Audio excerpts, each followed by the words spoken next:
Let's get started. Okay, so first of all, I've been doing this. This is my 6th year. This is the first time we had all women on the panel. So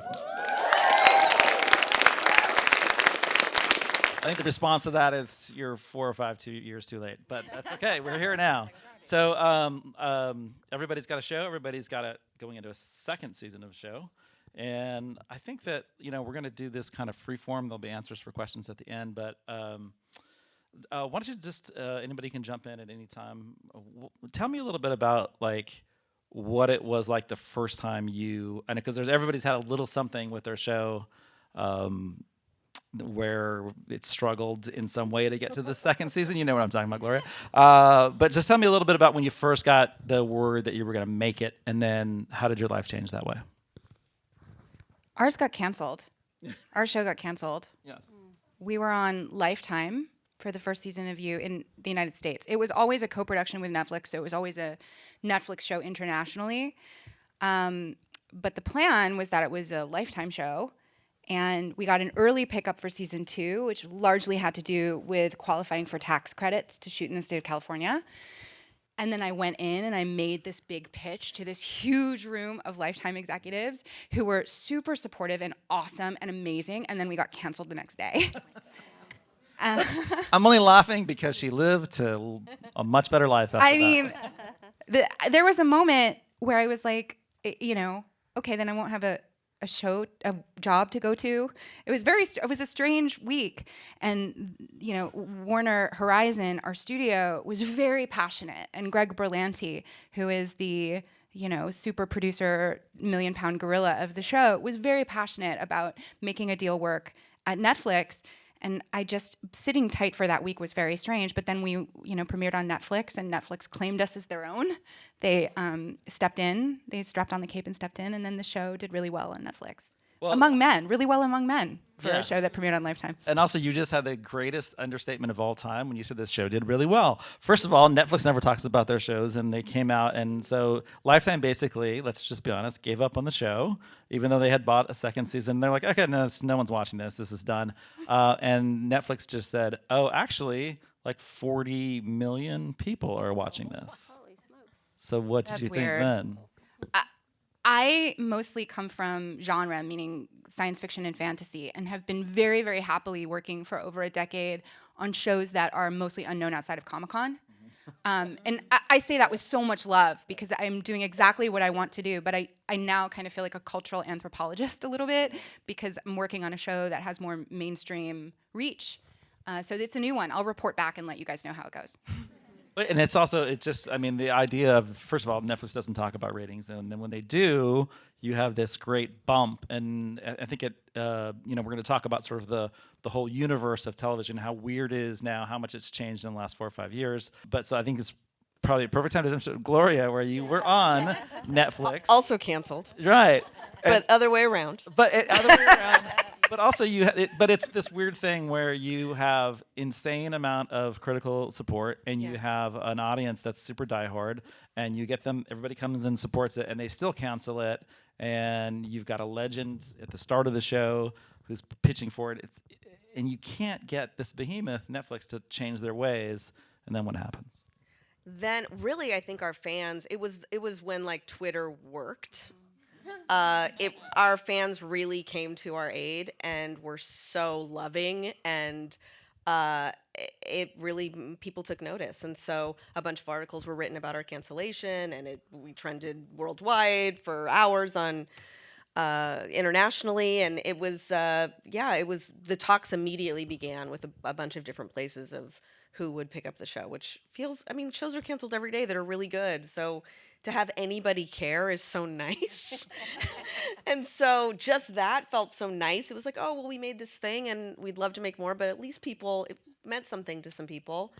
And then when they were like, we think we can make this happen, and Pop came forward, and it's really CBS. We'll air on Pop, and then we're going to air in the summer next year on CBS. So it'll be 2 airings. But it's the opposite thing. It's like mainstream. We'll know how many people watch now, and it's really exciting. It's really exciting. And there was the part that you left out is there was a gap where there was a period where the show had been pitched to be picked up all the articles had been written from super fans and critics, and then it just seemed like it was dead. It really did seem like it was dead, and then it seemed like it was even like not even the. Oh yeah, we 11th let our writers 13th go. hour. We let our it was crazy, and then they were like, we think they're gonna do it. We're like, really? So. And so, what do you think that says in the bigger picture? I know actually, didn't Dirty John went from Bravo to USA as well, right? It did. It was. I had no idea that was going to happen until they called me. I've never gotten that call because it wasn't. You've been canceled and picked up. It was we're moving you from here to there. Fine. Right. I mean, it's the same marketing department, like I was saying to these guys. So it really doesn't affect me at all. It's all the same executives. Yeah. And so this is just tells you how weird the TV industry is. Right. Exactly. So fucking weird right now, crazy you guys. Yeah. It's the weirdest People search time. for your show by name anyway. I was just gonna say, I typed in Dirty John. I didn't even know it was on Bravo because I just DVR'd it, and then would watch it. So I didn't even know what network it was on. There's really no allegiance to channels anymore, and the new generation of people are not watching things there in time isn't. slots. And they're not watching things in time slots. So how does it feel? Anybody can just jump in here. How does it feel to be in this? I said this earlier panel, that this is really the platinum age of television, and what comes with that is like everybody gets to make these amazing shows. Audiences are privy to an unbelievable selection of fantastic shows. I'm sure you all have shows that you love that you don't make. But what you're in is this unbelievable world where it's wide and deep, and it's really hard to get noticed. So how do you, as people who have their own shows, how do you feel like when you're trying to monitor the success of your show? What do you look for benchmarks of like, is my show doing well? Am I happy? Should I just be happy that my show's alive? Will people discover it next year or 5 years down the line? I'm so unapologetically like, I'm making this thing, please watch it.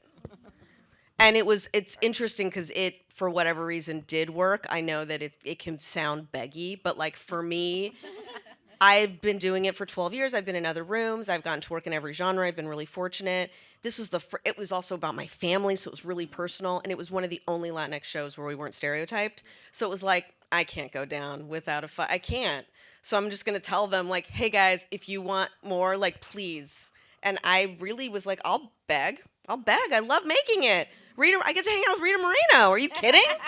She's saying to me personally, like what, so I think I think that maybe something about that resonated with fans too, that they were like, she's being vulnerable. I don't know, but it worked. It really did work. They were so lovely and vocal and supportive. And I think that means something in a time where there's so much content that you need to have those like true fans for people to take notice. Because if you have a couple of people that are really, really, really vocal for you, I think it can really resonate and make people take notice, especially when there's so much. I mean, I'm wearing this is advertising for my show, so I completely respect the begging. I don't really, the truth for me is like television right now is so exciting because there's so much great stuff, and we're hearing stories that we've never heard before. It's also terrifying because I fear change, and it is changing constantly. And all the ways in which you're like, oh, this is how you know a show is good, or not good, because that's subjective, but successful, I guess. I don't know what they are anymore. Just straight up, I just don't know. So I'm glad that we have a second season. I want to keep making it. I don't know how to say. But anyway, I hope you watch. I am really proud of it, and I hope people find it. And I think that I think now because there's so much great stuff, sometimes it takes people a beat to find something. And I also, it was interesting, and this is purely anecdotal, but just tracking what fans were saying about Nosferatu on Twitter, I did see a lot when when season 2 got picked up. I saw a lot of people saying, "Oh, I'll watch season 1 now." And I thought that was really interesting. They're afraid to commit to something because there's just so much stuff, and it's like, I'm gonna watch this, and then they're gonna cancel it. And so, yeah, that was fascinating. I'd never considered that before. And I feel like that's why limited series and anthologies are doing so well, because people know they're going to get to see the end. Right. Yeah. I want to apologize for my clip being commercial. Some of us misunderstood the assignment. It looked really good. It was real light at the end there. I'm gonna Anyway, watch it was the really shit out of light. that show. Lightened it right up. Mine was way too long. so Other it's okay. people I sang. agree. We balanced each other out. You couldn't tell any narrative in mine, but it's fine. There is some. So for us in Canada, we're network, and we didn't have as much of a fight getting season 2, getting season 1 on the air, and for me, it's sort of very clear to me. So. To let you know, the star of the show, Jann, is sort of a Canadian singer and icon, and familiar to a lot of people, and has an audience of her own, and is very funny when she tours, and people know that about her. So for me, I have no, I understand that part of the reason that, I've developed many shows before, and many smarter and funnier people in this country have developed shows before me that haven't gone to air. And so I know that Jann, having her own followers and her own people who want to check her out, was a huge part of what got us on the air in the first place. And then people checked out the show on TV, and it got good numbers, and so that's where we're at. So I feel like for us, it's a Canadian celebrity was huge, and then I think other things that are happening are it's IP, it's and those, I feel like I'm personally just accepting that we are in a world where IP is going to be huge, and I mean, I think we're here because there are stories that were already tried and true in some form, and I'm kind of embracing that, and I love the idea of taking that to TV, and I'm okay with that. But I thought that was an interesting thing that all of us had there was something before us for our shows. So. And Jami, I want to circle back to that, because that is like, we talked out in the lobby about how quickly everything's changing. It's really going fast. And it used to be you got into the business, and a lot of you have made shows when it was that kind of business where ratings, it was more of a linear thing, where ratings mattered, overnight ratings mattered at one point. None of that really matters anymore, because there's a lot of stuff that's on subscription services, but it's just so hard to get ratings on any show. We were laughing the other day where there was a show, we recalled the show from Julia Louis-Dreyfus, who did a show one season called Watching Ellie, and it was canceled because it only had 16 million viewers. So sad for her. But so now everything's changed. So how does it feel for you to be creators, where you really enjoy something that you made, you love what you did, you're passionate about it, and there's not a measuring stick about what it means? How do you find your, I'm good with this level? You know what I mean? Yeah, my show is on AMC, and so ratings still matter a little bit. I think the marker for what is successful has changed. The Walking Dead, I think, still gets like 8 million viewers or something, which is a lot in today's day and age, particularly for AMC. None of their other shows do that well, including us. But from their point of view, every week I would get the phone call the next day, talking about the numbers from one of the executives, and the narrative that they were spinning to me anyway was we're doing very well. I think that the moments that I felt excited, or I felt like the show was doing well, were when on Twitter someone would say I was Vic McQueen. Or there was a fan posted a picture of her daughter who was watching the show who said, I want to be Vic McQueen. And so when I saw young women responding to the main character, that to me, almost it made everything worth it. And that's what I wanted. So, and I relate to Vic McQueen. So that felt like a success for me. Yeah, there seems like there's no metric to judge it, whether it's critical acclaim or fan feedback or Twitter numbers. But in a way, it takes a lot of pressure off of you because you can make the show. Now, obviously, you have situations, Gloria, where you're like, Netflix all of a sudden tells you like, well, we have this weird mechanism that judges ratings, and you The algorithm. We have the algorithm, which we won't share with you, but we're just going to tell you it fell short. And then you have a situation where Lifetime says, oh, no one watched your shows. And then Netflix says, well, the disparity, who knows what's going on in the world? I feel like, though, for me, One Day at a Time, I make for 14-year-old me. Yes. I didn't have that show that had my family on it to watch. So I love that other people watch it. Obviously, we get fan interaction through social media, which you didn't have before. So we're constantly hearing from fans, and for me, I'm very moved when it's not a Latinx person, when it's somebody who's like, oh my God, my immigrant grandma from Russia is exactly like that. Or so many kids coming out to their parents, watching the show with their parents, and then coming out and having beautiful conversations with their family and being accepted. Like, all that kind of stuff is like wow. It's really moving that it can be representative of not just the Latinx experience, but so many other veterans. Oh my God, we have veterans like that come for the audience tapings and watch those PTSD episodes, or it's a lot of underrepresented groups. So I feel like it started selfishly as like me, and then it has blossomed to be so many of them, which is great. You really don't have control over any of that. You don't even objectively have control over whether the show is good or not. You only have control over how hard you work on it and trying to make the best choices you can with hiring people who are brilliant in their areas and then letting them do what they do. But there's actually a pretty big gap between me and when the show comes out. Like, before anything hits the before anything drops, it's months or over a year of us in a room, and then on set, and then in post, and then kicking back a million VFX shots, and so the act of making the show, by the time it's out there, it's just, here's the absolute best effort we could do, and hopefully people will find it. Hopefully people will enjoy it in the spirit in which it was intended, which some will and some won't. But there, especially when you're running a TV show, there's a lot that you're actually responsible for every single day. Like, if you don't make the schedule, you fucked up. If you hired the wrong person and you have to fire them, you fucked up. If something doesn't work, the buck stops with you. So there's enough that we actually have to worry about. I think it's very clarifying to know what you actually have control over and what you don't. And if it finds the audience, if it's supported by the network, you make your pitch, you get passionate, you get personal, you beg a little, and then you have to let that go, because you can't. I think my head would actually explode if I tried to control everything, Well, and what you're saying too, where an audience said, I'm going to wait till the first season's done and then I'll watch. That's crazy times that you can't control that.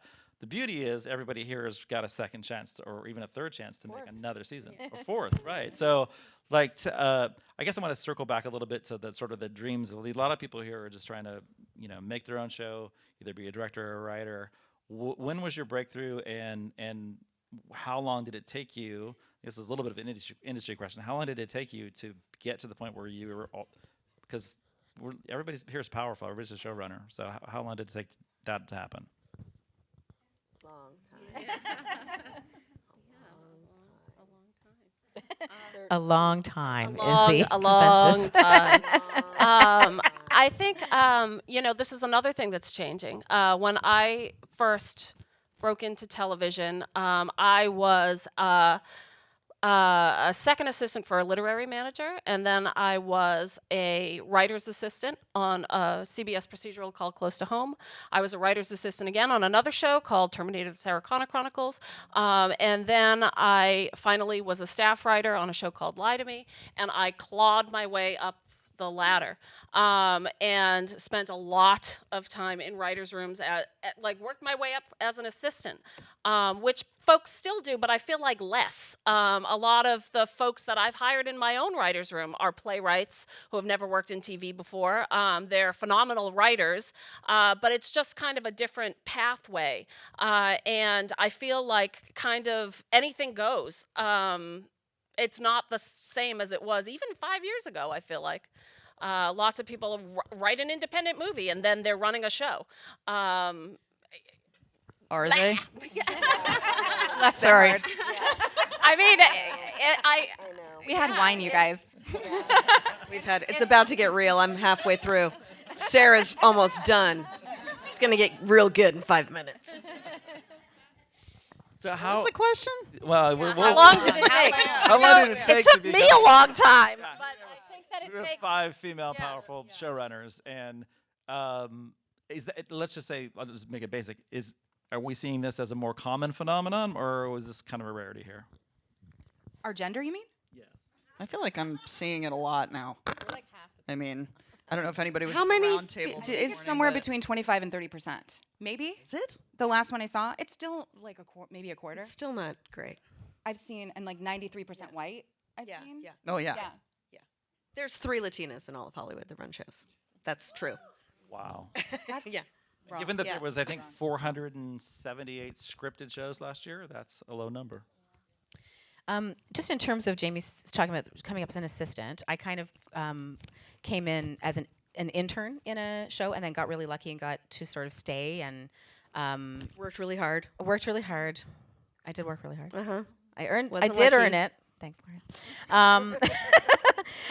But that was sort of a way in. Was sort of I sort of won this fellowship and got sort of to do an internship in a show, and then sort of was like determined to make it worthwhile for them to keep me, even at a very, very, like, I think the Kleenex budget for the week was like probably more than my weekly salary, but it was still really worth it because I got to write. So that was great. But I also feel like, speaking of change, and I know this because with my show too, that we're doing a lot of short rooms. And so there just aren't as many opportunities for, the room that I was in had like 7 showrunners over 8 months. It was a really crazy first experience, but it also just had this, it just was a job for so many months that there were opportunities for multiple people at the junior level, and I'm so grateful for that. But I feel like definitely in Canada, that has started to be, clawed back to sort of smaller rooms, summits, and then people go away and write, and I know that's true for us, and we did 6 half hours, so we were not going to be up and running for forever in our writing room. But I think that is something that I do feel sad about in terms of opportunities that, and I don't know how to make that, I don't know how to change that, because it just feels like the pressure on the budgets and the pressure to, sort of write almost outside of school a little bit has really been serious. And so I don't know that the paths are going to be as conventional as they had been for me, for sure. I mean, the first 10 years of my career was 24 episodes a season. Right. Like Desperate Housewives for 6 years. There was one time I was standing with Mark Cherry, created Desperate Housewives, and we were standing with the chairman of ABC at the time, and she said something like, "We're so excited. You guys are going to be doing 25 episodes this year. It's going to be so great." And we were like, 24. 24, and she's like, 25 is going to be amazing. And I was like, why does she keep saying that? Like, she walked away and I was like, Mark. And he was like, I don't know. So, and we would get like 2 weeks off between seasons, which seemed, I mean, just so wonderful, luxurious. And then now I do Dirty John's 8 episodes. And then Isn't another that 8 so episodes. good? I mean, it's great for me. Yeah. But at the same time, like, we start in February and my writers are gone by June. Yeah.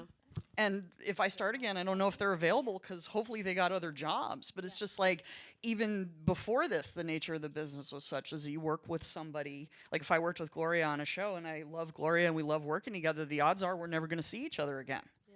Like I'm never going to get to work with her because she's always going to be on a show when I'm not, or she's going to be on a deal when I'm not at a deal at the same place. Like it's so transient, the nature of that, especially when you seize on, mutual creativity with someone. It's like if you can't hang on to them, like the alchemy is gone forever. And it's getting even worse now, the short orders and the because we have mini rooms, we have bake-off rooms, we have the get a bunch of writers together and write some scripts and we don't know what we're going to do with it rooms. That's for me, I've only even become aware of that in the last couple of years. I don't know where that ends. Well, explain that to us a little bit more. What does that actually mean? One of those mini rooms. Yeah. I mean, I don't work at AMC, but I heard they have them.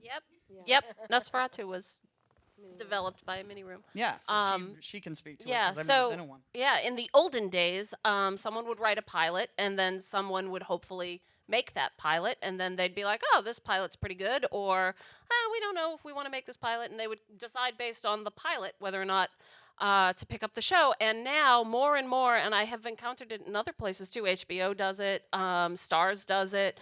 Rather than go through the expense of making a pilot, they hire cheap people like writers. Cheap, disposable people. Yeah, to basically, we didn't make a pilot. We had a 16-week mini room. I had a pilot script. We broke a season of television and wrote 6 scripts, and that was the material that AMC used to judge whether or not they wanted to pick up the show. I'm glad they did, and we were lucky that we kept most of our writers. with a couple, but again, like not everybody, because people have to eat, and so people have to leave and go get jobs, and yeah, it's hard to keep a room together, or harder with these shorter orders. Because it used to be that you'd be in a room for 7 years. You know, like you'd be, if the show lasted, it'd be that same group of writers. Maybe one person would go because their show would get picked up. But now it is really, you don't know. And people have to work, and you don't blame them for having to get other work. So it used to be you just noted that sometimes you get a show picked up based on the pilot, and then there's the whole thing straight to order. But you're talking about, we'll decide whether we want to do straight to order after you do 6 episodes? Yes, so it's still straight to order. Nosferatu was straight to order, but it was straight to order based on 6 scripts and a broken first season. We pitched out the whole season and wrote 6 scripts. Now, in fairness, to AMC, they were paying all the writers. Everybody who wrote a script got a script fee. It's all above board in that regard. But it is somebody described it to me, a friend of mine who's done a couple of mini rooms. She said, where shows haven't gone forward. She said, I feel like I've been circling the drain for 3 years, which is possible. This mini room phenomena is something that you can go from mini room to mini room to mini room and never see your work A on the strange screen. thought experiment, in a way. Yeah. But I don't know if it's going to last either. I feel like there's just a lot of experimenting going on because everything's changing so fast. So everybody's kind of like, well, let's try that. Well, can we? And that's why it's kind of exciting, but also kind of terrifying. Wow. Okay. That sounds fucked up. All right. So, let's be honest. It's kind of fucked up. Let's pivot to something a little more positive, I guess, because now it's just depressing. But are you, if you're making a show that you really want, everybody's creative. So what is the feeling when you get on a show, you finally get to make something that you want, your voice, characters that you want, but at some point, I as a critic, I love seeing less shows, like 5 and 6 episodes, 8 episodes, 10 max. That's great. 24 episodes, no. But you have to make another one. At what point, as creators, do you think? Because you don't come up with just one idea. Do you think I actually would like to now move on and do something different? Well, I think we all know. I know how my show ends. Ideally. Not everyone, that's also a luxury. Like, do you get to end your show on your terms? So every year, because we didn't know with Netflix, we would write something that could be the end. And hoping that, for me, it's 6 seasons and I know where I want it to go and I know what the last scene is and I know what it is. So I think it just depends on what it is. And that's why I think things like Fleabag were exciting. She was like, nope, that's the story. That's it. And it's exciting to be able to end it on your terms. I think one of the benefits of starting in that, what we're now calling the older system, because I was on one show for 7 seasons, Supernatural. For the first 3 or 4 seasons, it was on the bubble every year. We would go on hiatus, and I would take a million meetings, and I would line up my next job, and then it would just scrape in. And now it's the longest running genre. Season 44 now. Season 48. It's doing great. But I remember that there was a time around season 3 where I was like, I'm definitely out of ideas for a supernatural procedural. And then I remember coming in season 5 and being like, I will never run out of ideas. There's just a moment where I realized, this premise is so durable. And I can kind of see the matrix. And I also understand that what generates new ideas is a certain kind of alchemy in a writer's room. And that this is something that I really learned when I started running that show, which is that if you stop thinking you have to do it all yourself and you start believing in the creative power of the people who are sitting across from you, and you just abdicate a little bit of your desire to have your DNA all over everything, or you're just like, what is this thing that they are burning to say that they haven't gotten to say yet? Then a show can go in directions you've never imagined. That's one of the reasons I love television so much. It's because one person cannot possibly do it. Hundreds of people work on each of our shows. And you and The Magicians, the shows that I work on, are not huge shows, but between the two of them, there's probably 600 people working on those shows. And that is so potent. It is so much more remarkable than anything that could come out of my one brain. To me, that's really the power of making a TV show, is somewhere in the first season, the show will reveal to you what it actually is. There's the show you sold, and then there's a show you're making. And if any of you guys have seen Supernatural, it's a perfect example. We thought we were making a procedural. Then somewhere in the first season, we all turned to each other and we're like, I think this is about family. I think it's about these two guys and how much they love each other, right? And then that is transmitted from Eric Kripke's brain into everybody else. And that happened on The Magicians, and it's happened on you, where somewhere in season 1, I saw it of you. I saw a light go on in everyone's eyes as I was talking about, like, we're creating a romantic hero so we can burn him to the fucking ground, right? And suddenly everyone lit up, because I had never been able to say it in a sentence like that before. And once you can transmit that to other people, the entire responsibility for it doesn't rest with you. The show is this beautiful creature that can live on if you're doing something else. You can come back to it. Other people can kind of, you know, whet their knives against it and become showrunners themselves. I mean, that's the dream for me. But is there a preferred? Does anybody have a preferred model? Because I mean, you could look at some staying at the show for 7 years has its benefits, or more than 7 years, and then you look at something like Fleabag or something that Sharon Horgan is doing, where you can't turn the TV on without seeing Sharon Horgan doing something amazing and disparate in like ×5, and think, that'd be awesome to do that. So, is there a preferable model for anybody? I think it depends on the project. Like, I definitely would love to make short form, like 8 episode, 3 seasons and out. Like that. Write 4 scripts, you're half done. Yes. Half done after Yes. 4. Yes. Yeah, We're breaking true. episode 9 of season 2 of Nosferatu right now, and I am kind of like, 8 would be good. 8 would be I thought 10 was good. When I was doing 10, I was like, this is amazing. And then I found 8. I mean, since we have talked a lot of shit about short orders, there is a plus size to it. Because the same thing happened to me. There was a season where they're calling, they were like, so 24 episodes. I was like, 22? What? I was like, fuck, we're going to negotiate and end up at 23. God damn it. Right? Yeah. The beautiful thing is when you're making a full season of network TV, one of the first most valuable things that was imparted to me by the showrunners who came before me and the executive producers who were kind of training me to be one is you have to let go of that one episode that's never going to be an A+. You have to get it good, but you cannot sacrifice all your other episodes. If episode 15 is only ever going to be a B-, just embrace that. Like, say the Serenity Prayer and move on, so that episodes 18 through 22 are still good. When you're doing 8 episodes, It's always somewhere between 15 and 19. it's always that I episode. feel like Andre 15 Brower I said feel like the scariest 17 place is in really- the world is a writer's room around the episode 15, 16 of 20. That the actors would come in the door and be like, hey, and all the writers turn and look at you, and it's like that moment in a zombie movie. And he was just like, you don't ever want to do that. You don't ever want to go in and talk to those guys Go in around early. that time. Go in early. If Exactly. there are actors who want to visit the writer's room, go in early. Right, versus like season 1 of You, we were breaking episodes 9 and 10, and Greg Berlanti came into the room and he said to me, do you think we should ask for 2 more episodes? Like, we have more story we could tell, which is the luxury of a short order. So it's all about how you frame it, you know? We had 6 half hours in our first season. So it's like a one sitting season. Basically, you can watch it in an evening.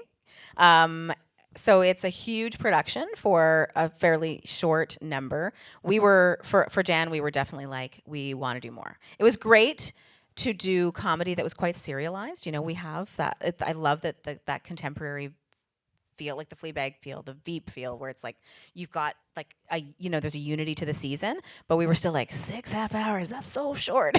So we got 8 for season 2. So we're like, yes, we're up there into the like 3.5 hours of content category. So we just want more.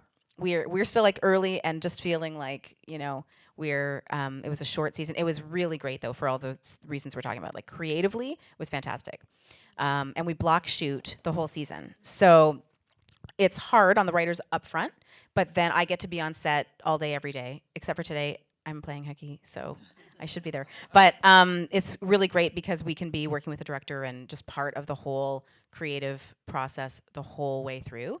But I do sort of lament the lack of sort of like it being a training ground for very many people. It's not, and that kind of sucks. But creatively, it's fantastic to do. Now that everybody's had wine, though, what's the creative sweet spot? Is it 8?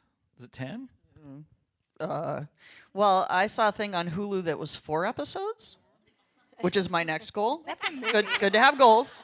It starred Robbie Coltrane. It was amazing. It was called National Treasure. If anybody's interested in watching a cool Oh yeah, I episode did see thing, that. it was That was great. great. Yeah. So yeah, that's next frontier for me is 4, then maybe 1.5, then I'm done. You're in the wrong I like country if it's 13. I 4. like 13. You really like I 13? do. I like 13. Yeah, because by the time you get to 13, you are tired. So it's like, because I love them all so much, I just want to eat all of them. I love them so much. So by 13, I'm like, nah, I can take a break. Is there? Go ahead. I was just going to say, I agree with you that it depends on the project. It totally depends. I was teasing about 8. I like making 10. But something else would, I mean, Fleabag was phenomenal, and it was 6, right? I think it was 6. So I think it all depends. Is there do you ever allow yourself or just is that too daunting to think about it from the audience's perspective and knowing that, you know, I've said this many times, people are sort of drowning in content, and I very much understand that. So that, like, if they, because a lot of feedback that I'll get is people are like, oh, I hear this is really amazing, like, or something like Succession, and they're like, I don't want to do 13 or 10, but It's I so heard that good. there's national whatever for 4 episodes, and they want to do. You know, people are making decisions based on how much time they have on this thing. Do you ever allow yourself to think that, or is that just too daunting? I just think that it's something that I have no control over whatsoever. I mean, the truth is, we make the number of episodes that the network orders. So, yeah, there's no control over it. It does feel impossible to figure out if people will watch. Like, almost impossible. I don't know how to. So it's sort of freeing. I don't know. I want to write a show that I want to watch too. And that's the start. At least there's love in it. People are going to, the right people who see it are going to see the love and see that it was loved. And that's like, I feel like that's something that we can do. But to try to get ahead of actual viewers who are I don't know about you guys, but I'm totally behind on everything except Succession, which is incredible, and you should definitely be watching Succession. But it's so hard to keep up, which is great. But it's like beyond peak TV. It's like, I don't know when the time will way past come. I feel like I can feel people's fear in this room a little bit about what is worse. So it's always been like this. Like, when I started, I sat in rooms with executives who mansplained to me how it has to be this certain kind of thing. And the 2 weeks ago, I was in an executive's office, and she womansplained to me how Netflix has changed the model of TV. But our job, if you're a writer, if you're a director, your job has never changed. Your job will always be to tell the story. It will be to tell the story if your budget is $1 million or your budget is $15 million. If you get 3 days to shoot your show, or if you get 25 nights, 53 nights to shoot your battle sequence with all your zombies, right? It's the same thing. I mean, and if there's more TV rather than less, that equation stays very simple for me. It is better than it was for us. It's better for you if you're a person of color. It's better for you if you're a woman. It's better for you if you're over the age of 50. It's better for you if you are disabled, because there's more niche content. The rest of this is us. We're like a little bit having a wank, you know, because most shows have always been canceled, you know? So I think fundamentally, I am fundamentally optimistic. And just speaking for myself, that when I started in this business, I thought that my road to success was based on the fact that I have a fairly good ability to mimic other people's voices. And so I would mimic the voices of the men who ran these shows, and eventually maybe I could run those shows. But what has happened since then is the industry has evolved, and they want to hear more stories from my point of view than was true 14 years ago when I broke into this business. So the rest of this, how long the order is, whether Netflix will ever pick up a season 3, you know, all of that stuff, it's sort of like, I'll take it. It's better for me, for the people that I care about, for the kind of stories that I haven't heard that I'm hungry to hear. It's better than it was, and I want more of that. Great. Okay, so I feel like the corollary to that a little bit too, though, and it's going to sound like a luxury, but I don't think it is, that when you are choosing because, you know, there's only 24 hours in a day, and we all have things in our lives, and if we're going to take time to do the solitary endeavor that writing is, that we have to make sure that we're connecting to whatever it is that we're writing about on some kind of personal level, which, you know, sounds almost impossible, but, you know, there were things. My first job was NYPD Blue, and it's like that doesn't. I'm not Sipowicz. I don't resemble Sipowicz. I've never been a cop. I can't connect to that kind of thing. But there were things in the personal relationships on that show, but the interpersonal, the Sipowicz and his son, or Sipowicz and the receptionist. And no one's gonna remember the show. I'm so old, you guys. It might not be young. I love that show. But that there were things about that I could really enjoy writing about on a personal level, so that I was invested in it. And if you're going to pick a piece of material to work on, no matter how superficial it seems, if you can find the thing that you connect to in it, then that's what makes the job important, is that you're telling that story no matter what the coding of it is. And then you can work forever in that sense. And I've heard everybody loves to be employed, so that's a good thing. Everybody's got a job. You should be happy about that. You're working, you're making television. I've heard from a lot of people in the business who say, even if somebody's not watching my show now, they might discover it a season or two down the road. And one of the, I guess, metaphors people use is that it's like, I'm putting a book on the shelf, and I'm proud of it. I did it, or we did it, right? It's whether it's 10 or 20 episodes in 2 seasons or 1 season.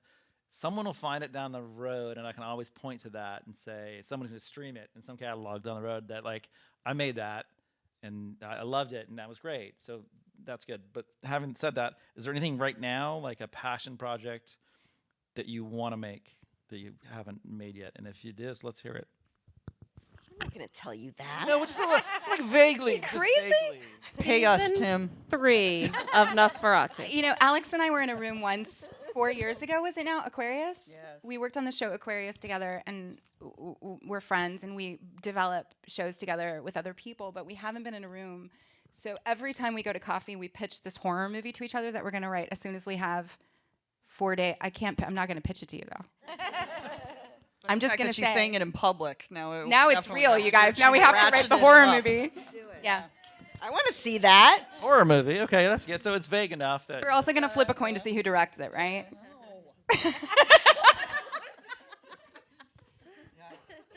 Do you think this audience is going to steal it? Come on. What is there, like, just be vague? I'll say this as a way, how I think about new ideas. Maybe that'll be helpful. Is the cool thing about science fiction and fantasy that you can apply whether you're doing a cop show or a doctor show or actually a thing about aliens or monsters is that they're just a really obvious genre, or they're obvious genres where creatures stand in for states of being inside of us. And so an alien can stand in for refugees, it can stand in for enemies, it can stand in for your dad. And the reason that that's such a powerful thing, why so many people like me just burn to write fantasy all of the time, is because it's a fun way to talk about what I'm the most scared of, what's the most personal to me, without having to feel like I'm showing you my underwear at all times, right? Or like, now you know exactly what happened between me and my parents. Like, I can make it a metaphor, right? So the thing that excites us is when we talk about stuff that's really specific to our, very personal. So, I mean, to bring it back to like Fleabag, which is the thing, right? I read a quote that she said where she said, it's not autobiographical, but it's intensely personal. And that's what I always look for.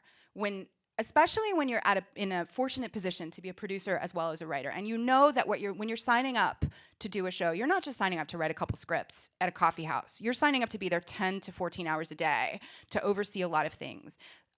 I need to make sure there's something personal about it for me. It's kind of a version of what you just said.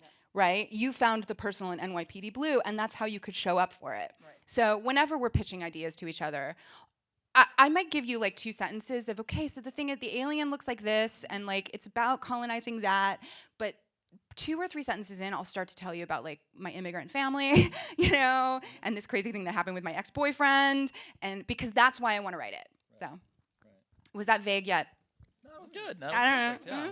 Mm-hmm. I had a glass of wine. I mean, I think generating ideas is a really fruitful thing. Like I have a drawer of so many ideas that I've been dying to do. This is where we're getting, yeah.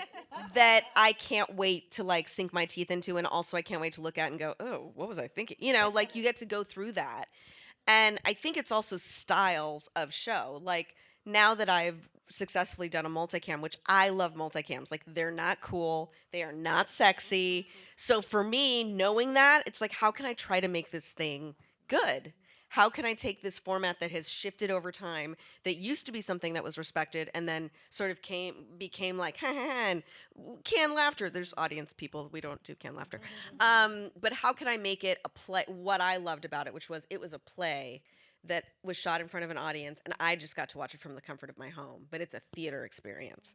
So that was cool to unpack that, and I would love to do more of that in that style.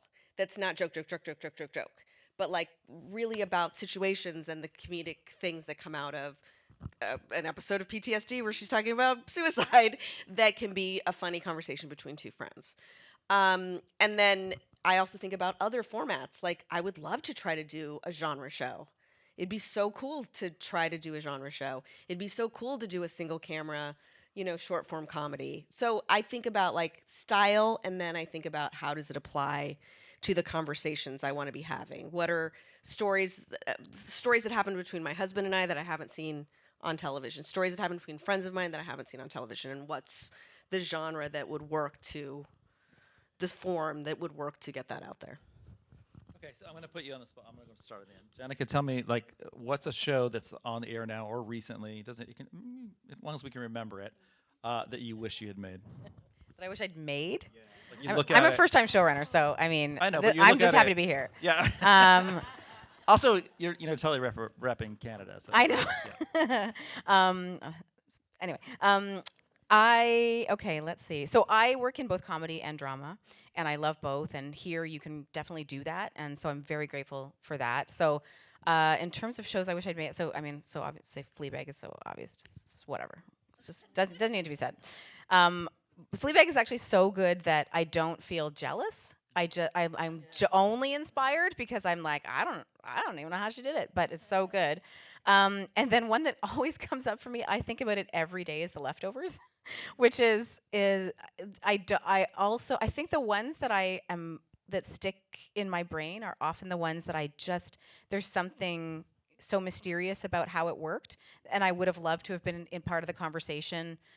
Just in the room. I don't think I could make that show, but I would have loved to have been in the room to have a conversation about how they were telling stories and I think for me these shows that are so inspiring, it's because they are so surprising, and that has become such a valuable X factor for TV right now. I think is does it surprise you? And my goal is to surprise a viewer, and I feel surprised by these shows. It's like I think everything that is subverting our expectations is exciting right now.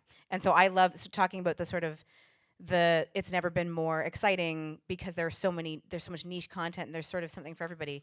That's what I like, is that it's all more surprising than it's kind of ever been. And so that's what excites me. I recently, and I haven't seen all of this show, but I recently saw an episode of Bojack Horseman that kind of blew my mind. And it is 22 minutes of a monologue of a medium shot of a horse. Just giving a monologue for the entire episode. And I was like astounded by it. His performance was phenomenal. The writing was phenomenal. And I was just like, it made me excited about television, actually. And I just felt that watching your clip, too, similarly. So, yeah, I think anytime that somebody's like really doing something out there with the form, I get really excited about it. There was something else recently. Oh, I really got into... and I feel like most people didn't see it, but I Love Dick, the Jill Soloway show. Similarly, I was just like, what is she doing? Like, this is I was amazed by it. There's another episode of I Love Dick where it's like 4 different characters who just it's 4 monologues about the time they met Dick. And it's subversive and structurally interesting, and yeah. Both those times I was like, I wish I got to. That's really. I wish I thought of that. That's cool. Gloria? Fleabag, so annoying. I love Catastrophe, Sharon Horrigan. I love my Mad Fat Diary. It's a British series you can see on. So good, right? I love. I watch. Oh, Uncle, British Uncle. It's so beautiful. It's such a great show. I watch a lot of British shows. Alex? I wish that I had made Happy Valley. Oh God, yeah. It's fantastic. I think about that show a lot, especially because I was watching Gentleman Jack, which is Sally Wainwright, right? And I was like, I need to be watching Happy Valley right now. I mean, Gentleman Jack was great, but that's the lodestar for me. But I will say that in a weird twist of fate, because when Dirty John got picked up, it got picked up directly to series for 2 seasons. But I always knew that that wasn't gonna be the story for 2 years. So right now I am lucky enough to be doing a story that I have wanted to do since 1989, which I was graduating from high school when it happened, and it's actually the 30th anniversary in November of this particular murder that the second season is about. And so when the crime first happened, I was a teenager, and I just related to it on a kind of like lurid tabloid level. This crazy woman, and there wasn't Google back then. There was no YouTube. There was just this was on the news a lot back then. And now that I'm writing about it, I'm actually older than the woman was who committed the murders. And I am also a married mother, middle-aged white woman of a certain tax bracket. And it's become, Sera says we're doing a horror movie. We're doing that separate idea, but this has become kind of a horror movie for me because I am now the woman that I'm writing about. And she murdered 2 people, and it's incredibly relatable. Like these scripts, I go to therapy on Saturdays and I'm like, I need to talk about the script again. And my therapist is like, can we talk about your husband or your upbringing or just anything? And I'm like, no, because the fight that they have is a fight that I had with and so anyway, I am lucky enough, I don't feel lucky right now, but I am lucky enough to be able to be doing this story that I have wanted to write about because I didn't want to be a writer when I was 17, so I don't know what I was channeling then, but I have wanted to do this story since before I was a writer, so I'm lucky enough to be able to do it right now for second season of Dirty John. Anyone who watched first one, second one's gonna be way more fucked up, you guys. You almost can't get to promise turn you any your own- eye stabbings, but I can promise you a lot of other things. You almost get to turn your own show into an anthology, which is right? It's beautiful. Yeah, worked out good for me. Yeah. Have you seen Undone yet? I have seen Undone, yes. Yeah, I'm most of the way through the season, and I'm frequently burningly jealous / inspired by it. And is it the rotoscope or is it the story? It's the stuff he's talking about that they're talking about through the story. Are you guys aware of this show? It's on Amazon. It's fairly new, and it's animated. It's rotoscope, so the actors acted in the scenes, and then they have made it animated. It's a really good example of a show that kind of had to be a little bit outside of the sort of genres we reach for. It needed to be animated so that this main character could travel through time and space in this very deep meta way, very philosophical, and she thinks a lot about the stuff I think about. And one thing that I really love about what we do is I'm not cynical about it at all. I'm still frequently just amazed when something works. And I won't talk about this at length, just go watch it, it's really fucking good. But a key point is that she lost her father at a very young age. And there's a scene very early where she's been in a car accident and she looks over and her father is sitting in a chair reading a newspaper. And it's a cartoon, and I started crying because it felt emotionally very true to me. And it hit a nerve for me that may be totally unrelated to what Raphael was trying to say. But so that's the one that's most inspiring to me right now. It's inspiring because it's breaking a lot of conventions of television to tell its story. It is. And it's Bojack Horseman related. And Kate Purdy. Kate And Kate Purdy, Purdy. right, Yeah. And Kate Purdy, yeah, pardon amazing. me. Yes. I'm going to throw out, before we ask questions, I'm going to throw out something for you if you haven't seen it yet, because everybody says Fleabag on this show. I just did a piece where I was like, I love Fleabag to death, both seasons. The one thing I hated about other critics saying about this show called This Way Up, I don't know if you've heard it, it's on Hulu.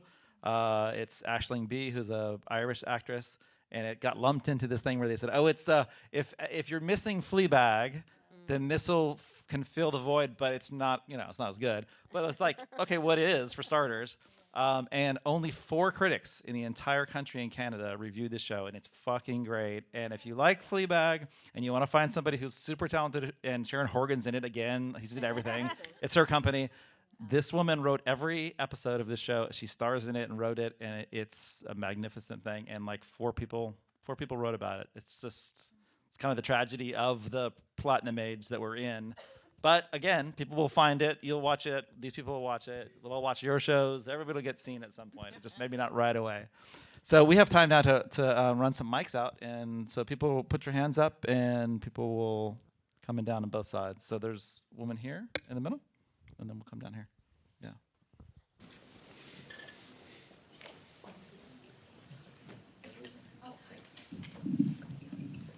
Hi, thank you so much for the talk today. I found it very inspirational.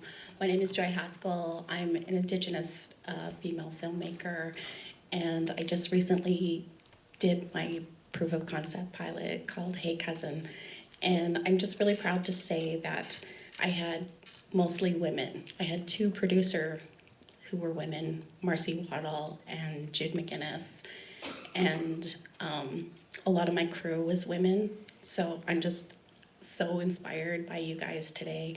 But my question for you today is, what would you tell yourself if you go back to when you're just about to when you're just about to get your show running experience? And if you go back, what's the one thing that you would tell yourself? That it feels like you're powering the show with the nerve endings in your stomach. That's not actually happening. that none of what is happening to you internally is why the show is running on tracks. You have hired people that you trust, who, I think Sera said this earlier, you've hired creative people and production people that you trust who know how to do their jobs, and you should let them do that, because you will not ignite. Probably. I wouldn't tell myself anything. I really wouldn't, because I'm a do and learn kind of hustler. You know, I have to do it to learn how to do it. And when I first got an agent, they sent me out to sell a show. I had never been in a writer's room. And I had the most asinine meeting at HBO where I left feeling like an asshole and an idiot. And look, there are people that can do it, but the thing I always worry about, because I talk to students like a couple times a week, and they're like, okay, so I have 2 pilots, and I'm like, okay, you're gonna be getting coffee. Like, what? And maybe they won't be, but I'll tell you, I'm so grateful that I got coffee. I'm so grateful that I was an assistant, because I'm never rude to an assistant, because I know they actually hold all the power and do everything. I'm so grateful for the journey of having worked my way up, having been on shitty shows with awful showrunners, because I will never do that. So every part of that journey was essential for me to, by the time I got to do this, I crushed. Like, I'm an awesome showrunner. I am. I know how to do this thing really well. All my heads of department will leave their shows to come back and work for me. And I don't know that that's always the case with people who have never gotten to do it or seen it or been in situations where they don't know what the job is. And so I think for me, I wouldn't have said anything, because I would have wanted myself to go through all the pains and all the learning that I had to do. But it's just hustle and work and humility and guts and blood on a page. And, you know, then you hopefully end up with something that you're proud of. And vet the people that you hire. If you don't know them, call someone who did or does and ask if they're crazy or mean. And if they are mean, don't hire them.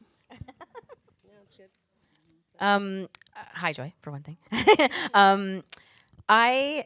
I think mostly for me, the nerves and the anxiety were a big part of it. And I had a friend who actually said, so is that imposter syndrome kicking in yet? And I was like, it's rude to say that. Like, yes, but don't need to point to it.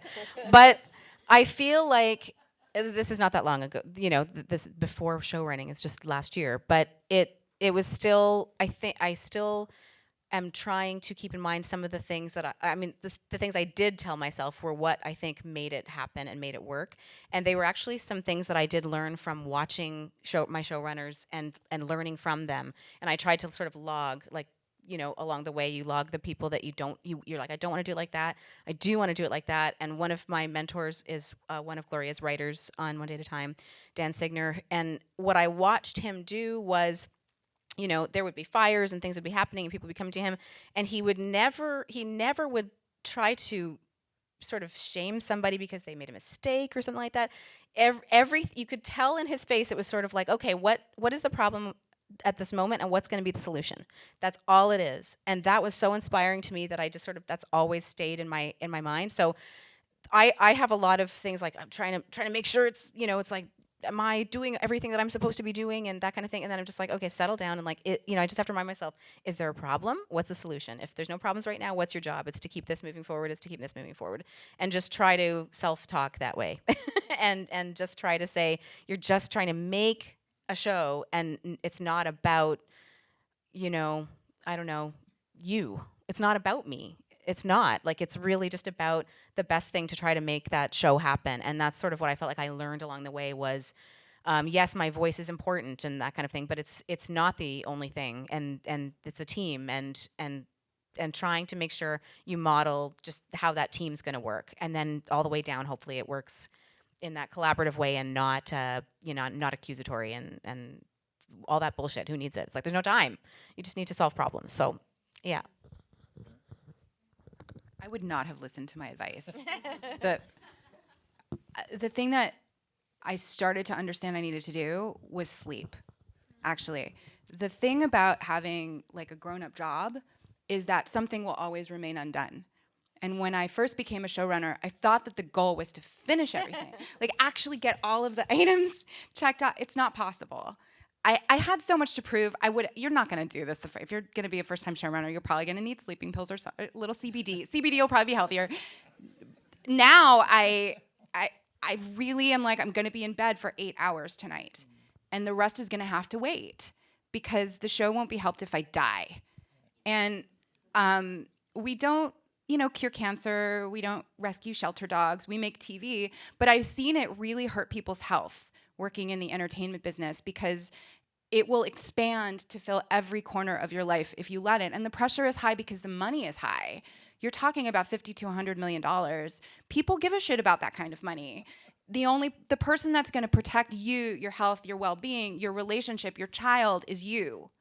And it did take me a little while so if I could go back to that very first season, I was running a show and I was only sleeping 4 hours a night for a few months. I would say, you know what? It's not going to make a material difference to the product if you just put your pen down at 10 p.m. no matter what, which is what I do now. That's great. Go ahead. Hi. So I want to start by saying, I'm going to stand. I'm sorry, I've been sitting a long while. Anyways, I want to start by acknowledging each of you. You women are absolutely phenomenal and amazing. It's so beautiful to see a panel up here of women who have done so many amazing things. And Joe, I also want to acknowledge you because, well, you stole my question, I will say, but I do want to acknowledge you, amazing as well. And it's just so inspirational to hear everything that you guys have to say. And then as I was thinking of more questions, I was like, oh, dang it, they've answered everything. So the great thing is, as you touched on, work-life balance is such an interesting thing in this industry, and we work long, hard, crazy hours, and we sacrifice so much. And it's an industry that so many people want to be in, and few get to be in. And when you do have the moment, you kind of have to seize it and capitalize. And for each of you, as I'm standing here acknowledging you, how do you guys acknowledge yourselves as writers, as females, as careers, as family people? How do each of you reward yourselves for everything that you do? I bought a watch. I bought a wallet. You went shopping. I bought a wallet. So cute. It was my birthday yesterday. It wasn't just like, ooh, I'm a showrunner. I'm on a yeah. But I bought a wallet because my wallet was from Target and it was terrible and it was embarrassing. It was not the answer. Like you get to pick a lane. That's really how I reward myself is by I'm more okay than I've ever been in my life with the fact that I don't really want that many friends. You know, I don't want to go to that many parties. I don't want to be somebody who networks my way to success every day. I want to write a lot of stuff. I want to work with certain people. I want to tell certain kinds of. The longer that I do this, the more I try to make it about actually what I want to be doing, even if it's not precisely socially acceptable. You know, that's what I feel like I'm earning, is getting to create the life that I want, even if it doesn't look the way that people think that it should look. So to me, that's been the biggest reward, is that I don't feel like I have to apologize for that anymore. I feel like it's going to speak for itself. You can agree with it or not, but I don't really care anymore. It's pretty great. The zero fucks, yeah. As it's like aiming for a zero carbon footprint. I'm aiming for zero fucks. I don't always get there, but that is always that's the mandate on the show, is to T-shirts. aim for zero fucks. T-shirts are going to be made. Aiming for zero fucks. Aiming for zero fucks. Oh, for me, it is balance as much as possible. And then forgiveness for the things that, like, I don't go to the gym anymore right now because I like my husband and my kids. And so if there's any free time, I really want to, we end our room so I can have dinner with my family every night. And I get to do homework with my kids, and I get to read to them, and I get to put them to bed, and I get to take them to school in the morning. Like, that's meaningful to me as a person. So we make that happen in my life. I have a lot of help too. I'm a real old school Latina, so like my parents are in my house every day, like doing shit for me, because that's how we do. But I need that. So for me, I need that. I never have 2 nights away from home if there's an event, you know. So that's for me. And so the balance is like, I wish I fit in my jeans. But like, fuck it. I'll get some Old Navy jeans, and I'll just do that. And eventually, when they go to college, I'll get my ass in shape again. My face looks like I'm 15. So it's fine, right? It's fine. It's fine, because you got to choose. Ass or face, ass or face. Right now it's face. Right now it's face. When I'm 50, it's going to be like, I'm going to be sitting like this with my ass out. So you guys can just enjoy that. So that's the thing. You forget, and you're just like, it is what it is. It does not bother me. It is what it is, and that's what I'm gonna do to make it happen, because I love what I do so much. It's so freaking cool and awesome, and I love it, but not at the expense of my home life, and that's really important too. So that's the nice thing about being the boss. I'd been in many rooms where we were held hostage. So my room is not like that. It's a hard, for me right now, it's a hard question to answer because I struggle with it, truthfully. But yeah, I've given up on the gym. Or I live in a pretty place where you can walk around this lake, and it was one of my favorite things to do, and I don't do it anymore. And for a while, I was trying to do it, and then I was just like, you're not going to do it until at least until we're done shooting. It's not going to happen. And so beating yourself up over not doing it just adds another layer of shit. So I'm trying to have that, and yeah, aside from that, the other thing, it feels really good. Today I took a half an hour and read a book, and that was amazing. So I'm trying to find moments to read, because I've realized that I actually don't read that much stuff that isn't a script now. And I don't know, reading a book for half an hour was yeah.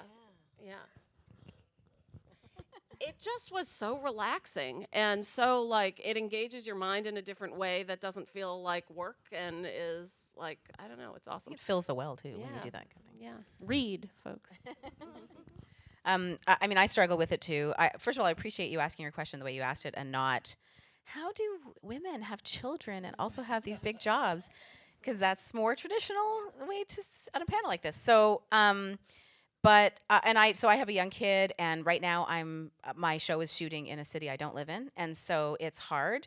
And I too am just struggling to find the balance, but I'm coming home every weekend, so I'm spending a lot of time on a plane, and purchasing carbon offset to because I feel bad about it. But I feel like I have to do that because I don't want to get divorced, and I don't want it to be a time in my child's life that is what drives her directly to therapy or whatever.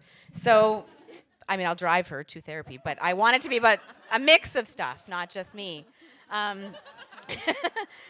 So I think it's really hard, but I also think that that I am hoping that the industry, where it can, is becoming a bit more balanced. You know, I've been on sets where it's been like, at lunch we've got a yoga teacher coming. It's like, okay, we'll go to a trailer and do yoga, and you know, but especially the going home to have dinner thing. So when we were writing, we were definitely, I would be like, we're calling it at 5, guys. I want to be home, and I want to you know, see my kid and stuff like that. Otherwise, you know, what's the point of getting to choose the hours if you're not actually, you know, making yours and everyone else's, you know, balance a little better.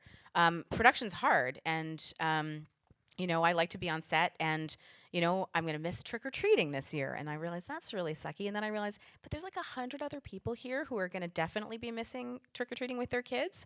So we're all in it together, and I think that, you know, everybody's sort of figuring out how to create a life that goes with this industry. But it's not easy, but I do think that it's improving a little bit, especially with more people who are mindful of that and want that to be true. You know, we're doing what we can, I guess. I just want to shout out the line producer. The Magicians shoots here in Vancouver. And Clara George, our line producer, is very passionate about what you're talking about and has turned it into the greenest production I've ever seen. She made a ton of changes. She got in touch with, she and the rest of our production got in touch with local people. Really, Vancouver is leading the way for the industry. And I am experiencing that in real time because I put Clara George in touch with the line producer of You and said in seasons to come, if we're fortunate enough to have seasons to come, we want to do this in Los Angeles as well. So the thing that I would say is I have to give all credit for her because this is a burning passion for her and she opened my eyes in a lot of ways. But all of us in the room have the power to do something about it. You just say something to your line producer. You just say, what can we be doing? Who can? And by the way, the thing that she said to me that was really cool was she's like, frequently I just made a phone call, a 20-minute phone call. She took a little business course. She learned all of the things. She called the paper company. She said, what kind of discount can you get me on 100% recycled paper? And then she called the script notation app and said, what will it take for us to switch over so everyone can just have their scripts on iPad? And pretty soon it has an effect. And now I'm saying it so everyone on this panel, we can all talk about it after the panel, and then we'll, you know, so I think we can all hold hands in this room and just be like, let's get educated about it. There are Facebook groups. We can actually make a big difference because people look at the entertainment business and will want to do what your beautiful actor is doing, right? So It's so funny that you mentioned Claire George. She came up on the tech bus, like on Nosferatu when I was there a couple weeks ago. Our DP had, I think, he worked on The Magicians for like a day or maybe knew someone on The Magicians, and he was talking her up for exactly these reasons. And then like 2 days later, there was a company-wide email from our line producer saying, we're going green, people, no more water bottles. And I was like, that's awesome. And yeah, she's awesome. She's leading the way. There's actually a stamp too. I'm forgetting the name of it, but you can be a Sony. All of the Sony shows are stamped because we use all recyclable wood for building. There's no plastic at all. There's no straws in Culver City. It's actually outlawed straw usage. It's a really important thing. We also have a character on the show that's a social justice warrior, so we've been able to talk about it in episodes because it's organic and it makes sense to the character. But yeah, productions I think are much more mindful of that and are trying to do their part. And there's some sort of environmental stamp that I will look up and tweet later, so that shows can be, you know, equitable to the environment and be doing their part. Production Forum in Vancouver, November 1st and 2nd, so you can look it up. I think we have time for one more question. So maybe in the back, right back there, there's a gentleman in the middle. Wait, there's the mic's coming. Yeah. And if you ask it fast, maybe we could squeeze 2 in. What kind of change, you know, besides the going green, what other changes would you like to see in the industry for the better? Pay equity and parity. I'm quite sure that we all make far less than our male counterparts. I know I do because he came to me and told me because he didn't like it. And he fought for me to get parity. But it is very common that women are crushing and not making the same as their male counterparts. I mean, the Adele Lim Crazy Rich Asians situation kind of speaks for itself. Yeah. There's a woman right here in the middle. Yes. Just put your hand up. They'll come with you to the mic. There you go. There you go. They see you now.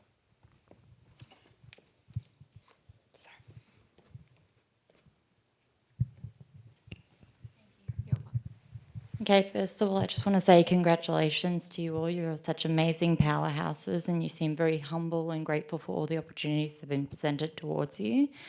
And I know you would have worked really hard for them and deserved them. My question actually is finishing yours, Tim. We didn't hear from everybody about how they got their start and why you chose this industry, like why is this your industry of choice and why choose the entertainment industry to work in, and how did you get your start to become showrunners? I'll go real fast. I started out as an actor, so I went to proper drama school in England. And I came back and every audition was a gangbanger's girlfriend or a gangbanger's sister. And this is 15 years ago. It's not that long ago. It blew my mind that was literally all that was available to me. And I had done writing as well. In grad school, I'd written some plays in college. But I was primarily a playwright. And so I went to the Museum of TV and Radio, this is before Hulu, and I taught myself how to write TV, and I broke it down. And I was like, the only way I can fix this and change this, I also felt like I needed a monologue for women to do for theater. There's no monologues for women. Like, it just felt so clear that if I wanted change, I either sat at home and waited or I did something about it. So for me, the writing of myself is literally what set me free. And then I would put stuff up and people would be like, oh, the acting was fine, but who wrote that? And I was like, I wrote it. And so then I went about just really eviscerating everything I could, reading everything I could about writing and getting into, I put plays up in Hollywood. In LA, nobody goes to theater in LA. I put up plays in Hollywood. I hired 15 actresses that auditioned for me and did it for $7 a show, who all now are doing amazing. And I would go to my favorite charities and give them free tickets. And I found out that Backstage West and LA Weekly only review a show if it's 6-week run. So I found a cheap theater that would give me Wednesday nights for $200. And I booked 6 Wednesdays in a row. And I sent out, I did the post. My husband's a cartoonist. He drew the thing. Like, it was, Not what La La Land. this is hustle, hustle, hustle. It was hustle, hustle, hustle. And then, like, the first 2 nights, everybody in there was free. It was just, like, the actors' friends or the people I had given, like, tickets to on the street. And then we had a line around the block from word of mouth. And that's how I got my agent, my manager, and everything happened from that.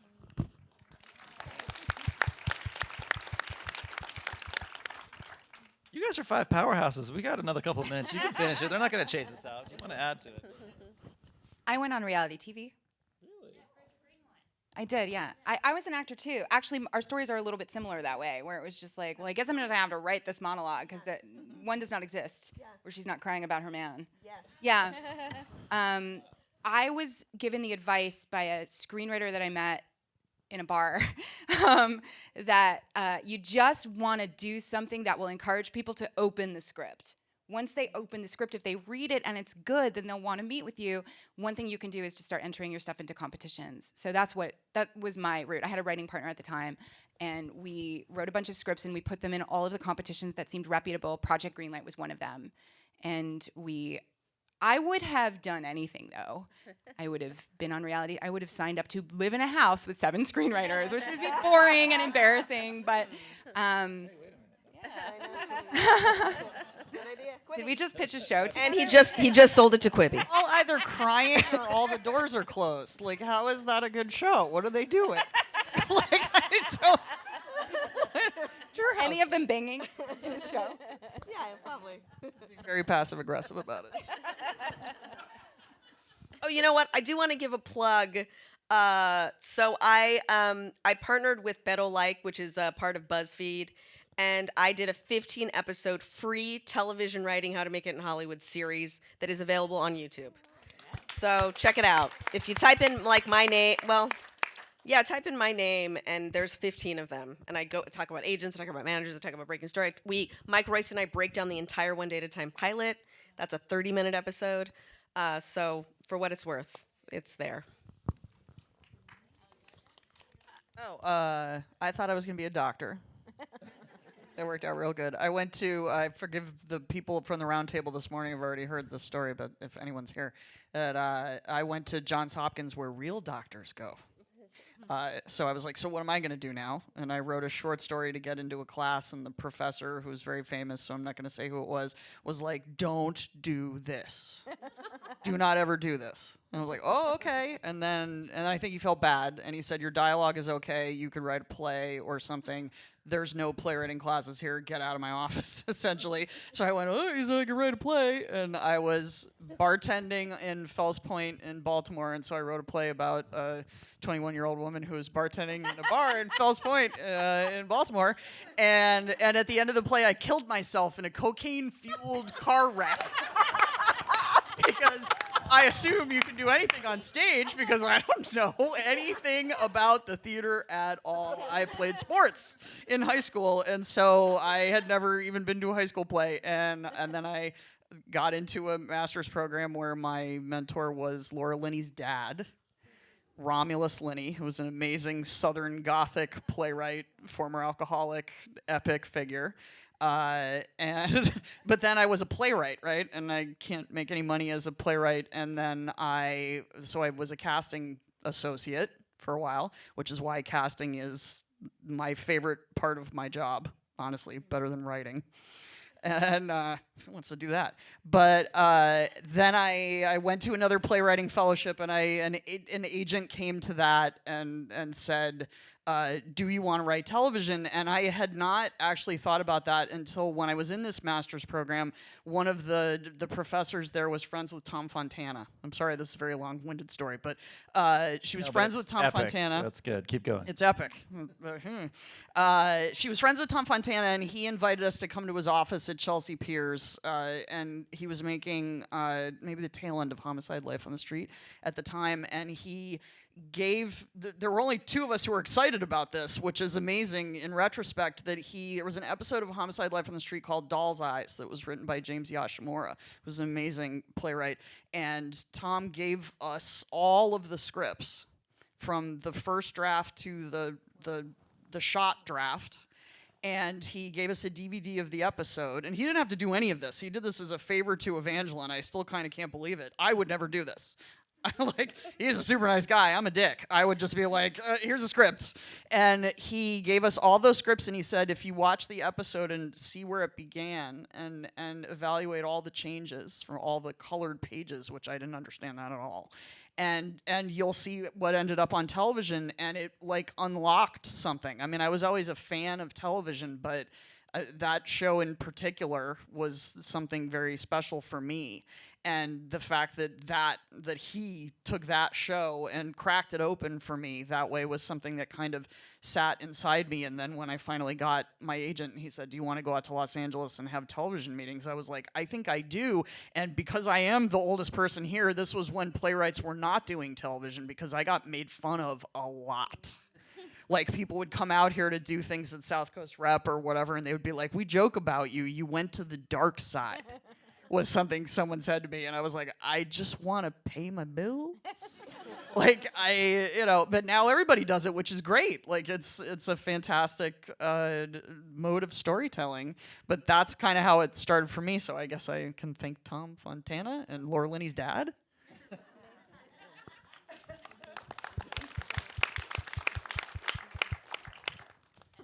You want all of us to answer this question? So I feel like, I've done, this is my town, and I've done a couple of podcasts. I know John Ward's here. His podcast is, so I sort of feel like I've told my story too, and so I'll try to keep it short. But basically, I always wanted to write, and then didn't really know that it was TV until, even though I loved TV, I didn't really realize that was a job you could do until university, and then did grad school in creative writing, and actually met TV writers, and then got extremely excited about the idea. So I did sort of the assistant route, and I was able to, I talked to a panelist. Honestly, don't don't all jump at once for us. But I did talk to a panelist that came to my class and said, "Can I talk to you about this? And can I show you some samples and things like that?"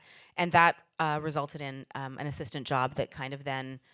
Nothing happened very quickly, but I was sort of writing, and every year my samples were, I hope, stronger, and I was sort of writing more and just trying to pay the bills while doing that. And then, but I applied to everything. I applied to everything that you could apply for, fellowships and internships and that kind of thing. And then finally, one of those broke. And so that's the advice that I usually give is to apply for stuff. And I have said this before, and I'm sorry, but the internship that I actually got that got me my first job in a room was an internship I didn't technically meet the qualifications for. And so I sort of feel like just go do it. Just apply. Go for it. It's just somebody's job on the other side. If they say, nope, doesn't meet they'll just recycle it. It's no harm, no foul. No one's going to be mad. Just do it, even if you're not totally, sure that you check all those boxes, because you never know. Somebody on the other side just might be looking for something fresh and talent, and you might fit the bill. Because when I got that internship, there were 6 of us that got it, and I think 4 out of 6 did not technically meet the qualifications. So I was like, okay. So they're just trying to just show your commitment and show up and throw your hat in the ring, and then that's, you've got a better shot. So, Jami, you want to close us out? I feel like I kind of answered it earlier, but Okay. I very quickly will just say that I actually was a drama nerd in high school. Was in drama club, and then started writing plays. I went to grad school for playwriting, and when I graduated, I had an enormous amount of student loan debt and no job, and every single playwright who came in to speak to us was like, you can't make a living doing this, which is, I think, largely true. And yeah, so I was broke. I think my boyfriend broke up with me. I had nowhere to live in New York. I had the student loan debt was outrageous. And one of my classmates had moved to Los Angeles and was writing for Weeds and was like, you should come out here. And I was like, well, I got nothing else going on. So he kindly introduced me to his manager, who hired me in his office. And then I worked as an assistant in a lit office, and then was lucky enough to get a job as an assistant on a writer's assistant on a TV show where I was. If you can be a writer's assistant, I really think it's phenomenal, because you sit in a writer's room and listen to people break story all day long, and you learn so much. So I was really grateful for that. And then finally, the other thing that happens when you work in a writer's room is you meet a bunch of writers, and sooner or later, one of them will say, I'll read your script. And so that eventually happened, and then I got a job and have kind of been doing this since. And now you're on a stage. Holy shit, this was jam-packed. So everybody give a round of applause for this panel. Thanks, everybody, for coming out. Thanks, Tim. And this was great. Take all that advice and go create something.